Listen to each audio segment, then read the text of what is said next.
Hello YouTube, Xisuma here with another episode of Xisuma's World. Now I'm going to start this episode off by showing you my fortune pick. Quite a lot of you noticed that I had one, and myself I actually didn't notice. I wasn't trolling.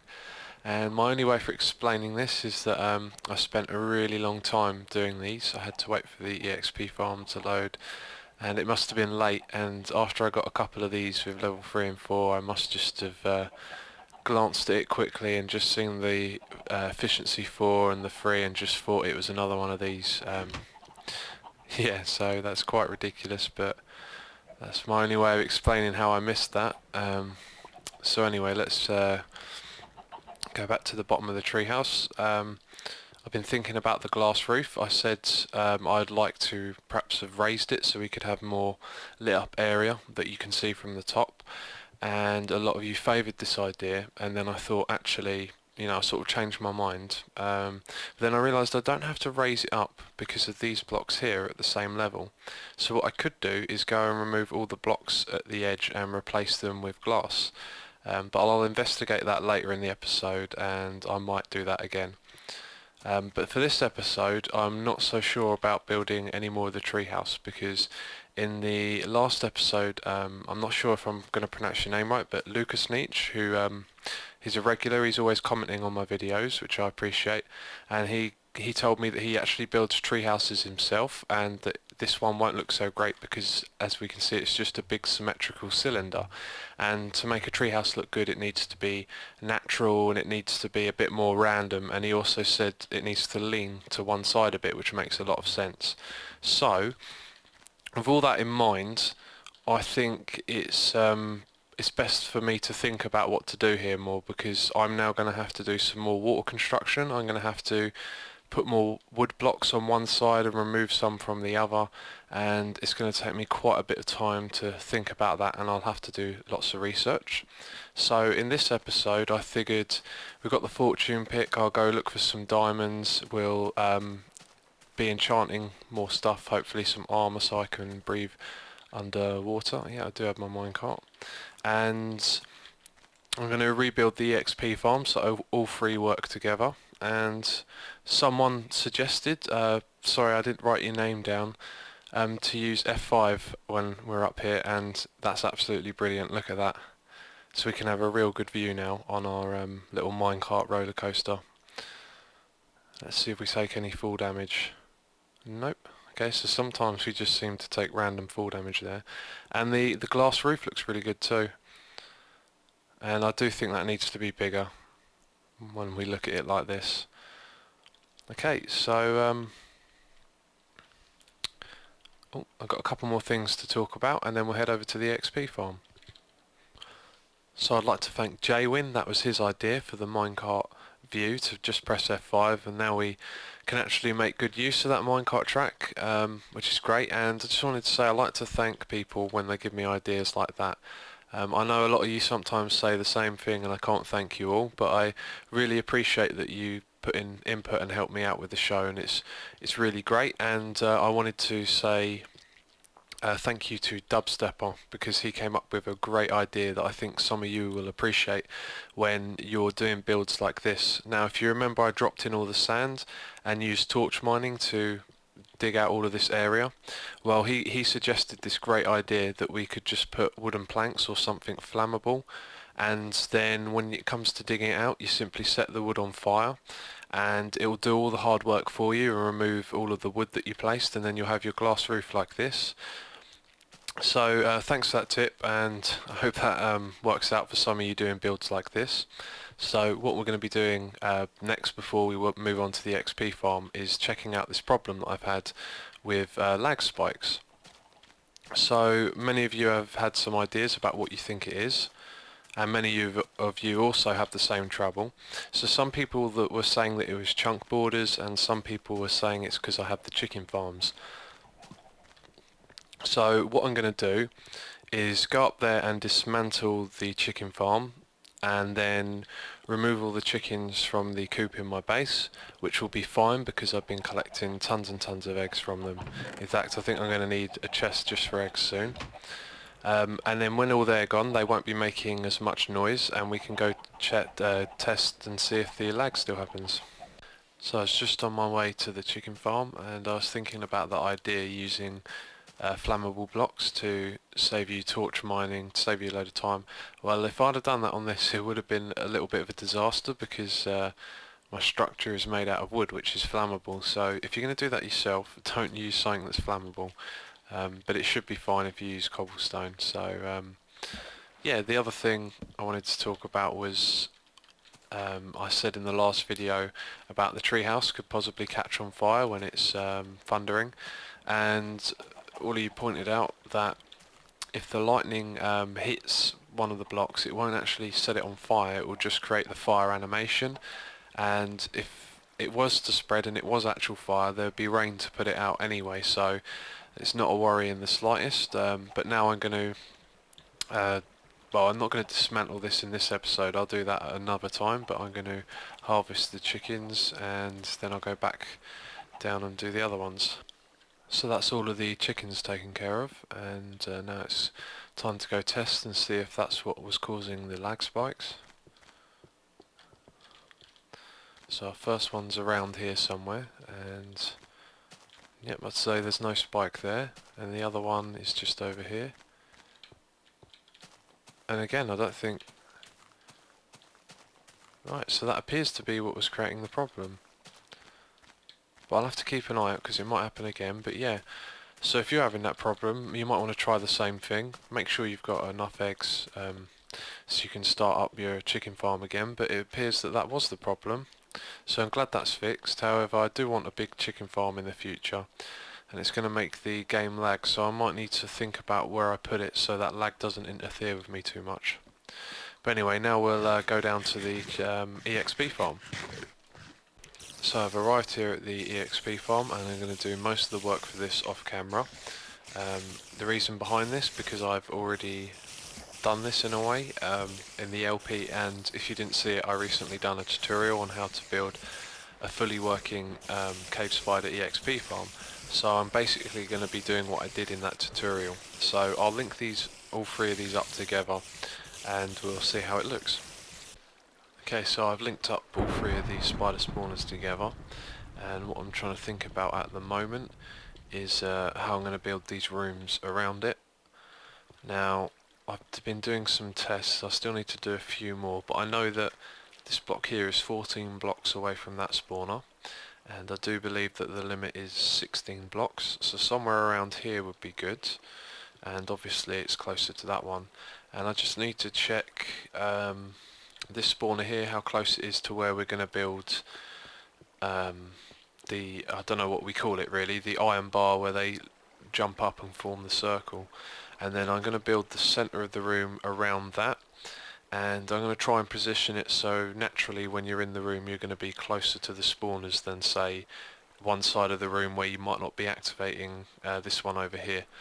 So there's basically, at the moment, there's a lot to think about, but I've got all these three things hooked up together, and I will come back when I've made some more progress. Okay, so I'm doing a test now to see if all three spider spawners work, and I'm standing roughly where the iron bars will be. So the reason we're doing this is just to see if the shape is a cuboid or a sphere, and I think I just saw a spider. Yep. So that means that the shape, the 16 block radius, is a cuboid from the centre and not a sphere. So hopefully that helps you if you're building something similar. And the only other thing I need to point out is this part here. At the moment they're getting clogged up because I've blocked off the end. But I'm thinking with lots of spiders coming out on all three, they might get a little clogged up here at some point. So I may need to change this, I'm not sure how, but for now I'm going to continue work on the iron bar part of the farm. Okay, so I've been working away like a busy bee, and I realised that I've actually done a ton of work, so it's time to give you a little update, and here it is so far. I've incorporated the point where the spiders, I don't know what we call these, spider tunnels meet up and yeah, join into the crusher part here. So what I'm trying to do at the moment is get this glass here that's at the edge, sort of going all the way around the room, so it's nice and symmetrical, and I'll probably put water and pumpkins under there so it gives a different lighting effect on those sides of the room to these. So I've gone for the same wall at the back. This time I don't have pumpkins in the wall as well, because it's just something strange with pumpkins and lightings, or jack-o'-lanterns even, and they actually light up inside the spawn room, which is what we don't want, so that's why I've put them up the top here. And there's no stone ridge at the top before, because it, if you can see, starts making it slightly darker. There you go. And that's because the light can't escape through that gap. So I've left this at the top here like this, and what I want to do is get some different colours for the walls and try and make this room a bit more colourful, because at the moment it's kind of bland, but I think it's coming along well. So the other things I'm thinking about, the stone here, I might change that, and I've got this pumpkin patch, or sorry, jack-o'-lantern patch here, just to keep the room lit. So I'll keep working on it. I'm going to try and get these two walls done, and I think the entrance will be here, since yeah, I've done those two and we've got the crusher there. It makes sense to have the entrance here. Okay, so the room's coming along nicely, and I just thought I'd do another little update. I've added in a lapis at the bottom. I think that looks really nice. We now got blue, white and orange, and the ceiling's done, and I have an idea for that, and this is going to be my entrance. I'm going to continue the blue, white and possibly orange going across the top down the hallway that will be the entrance, and I've got this pumpkin and water effect at the edge here just to add an extra dimension on this side, and I'm going to repeat it on this side here as well. So my next challenge after that is to wire up the redstone. I've been playing around with positioning things a little bit, but basically the button's going to be on this block here. It's going to be controlled by this redstone torch here, which will send a signal. Well, I was thinking upwards at first, I'll explain that in a second. And then I've got to power each of these pistons separately, and that's going to be another challenge. Now, it would probably be easier to find a way to send the signal down, and that might work in favour with my new thought, which is this area up here is really quite cool because it's all flat, and I was thinking about even using the enchantment table and building an enchantment and potion area up here. And you know what, the more I think about it, the more it seems like a good idea, and I might even try and incorporate some glass, maybe the X like we have here, and maybe some glass at the edge, so we have a real multi-level feel as we can look up and down into the other rooms. And yeah, anyway, I'm going to finish this wall here and start work on the redstone, and yeah, I've already made up my mind. I'm going to put the redstone down at the bottom underneath, and we'll have an enchantment room and potion room at the top. Okay, so this is the monostable circuit that powers the crusher. If you want to know how it works, it's in my EXP farm tutorial video. You can get an explanation and a tutorial on how to build it. And this is the room. It's now finished. Still got to build the entrance, and I really like it. I just feel it's a little bit bland, so it needs like one or two more features in here. And yeah, I've moved this back one block, and I actually think it's a lot nicer just resting in the corner of these glass tube bits. And there's the lever to activate it on the wall, and then this will retract, and then that will leave the spiders in there one hit kill, and then I hit that again and the bottom piston retracts. So that's that done, and all I've got to do now is the entrance, and I might do the glass in this episode for the roof and see how that looks, but we'll do the potion room and enchanting room another time. So I've finished work on the EXP farm for today. I've added glass to the ceiling, which I think looks really nice. However, it looked just as good with stone. It looks a little different from the room above, but I haven't even started work on that yet. I had to replace all of the jack-o'-lanterns so that the faces were facing inwards, and yeah, I quite like it like this. I had to remove the glowing water effect we had here. It was just looking too odd when I had to put the pathway in, so I removed that. And you can also sort of see parts of the redstone circuit, which I like. And that's the other thing I've done. I've done the room below, which I call the maintenance room. Now up here it doesn't look so good, the glass on the floor. I mean it's okay, but I'm not too keen on it. However, this room hasn't been fleshed out yet, and if I do the room right I think I can make it look good, so I might have to incorporate a lot of glass into the theme. But I'd like to just know what you think about that. I really like the way you can see the EXP farm through the glass below. So yeah, get back to me in the comments. I'd like to hear your thoughts on that. And I've got one last thing to show you before we move on to something else. And that's the what I call maintenance room. We've got the old little chest area here, and yeah, just cobblestone and smooth stone, nothing fancy down here. So we've got the redstone circuit in this room, and there's only one problem I've had so far with the EXP farm, and that's this corner here. Now this water here will push the spiders into this bit and send them up to the next water source block. It doesn't happen at this corner though, and I haven't even experimented yet, but one good thing about it is that we've got lots of room here to change it and hopefully make it work. But basically some spiders do go through and some don't, and it can cause a backup, but it's not a big issue at the moment. So that's the EXP farm, and now we'll move on to do something different. So with the EXP farm finished, there's not else to do much on the map at the moment but the treehouse here. And I've been swimming around looking at it from different angles a lot and trying to think about how to approach, what we got to do next. Now Lucas Nietzsche was right, I'm building this wrong. I am not, it just doesn't look right as a cylinder, and I think I have built it a tad too big. So this is my idea. If I am going to fix this, I am going to have to use MC Edit to fix the water, because it will involve shrinking the size of the tree, trying to make it look more natural, and when I remove this outer cylinder here, we're going to be left with a ton of mess in the water. So I wouldn't call it cheating really. The water mechanics in this game are a little bizarre, and in the real world, if we were to remove this cylinder, the sea level would come down, and a tiny amount, or some, oh dear, or something. Anyway, I'm starting to ramble a little now. So my point is, I, I'm going to have to use MC Edit basically. I'd like to know what you think about that, but it's pretty much my only option, because I need to make this slightly smaller. I need to make it look more real.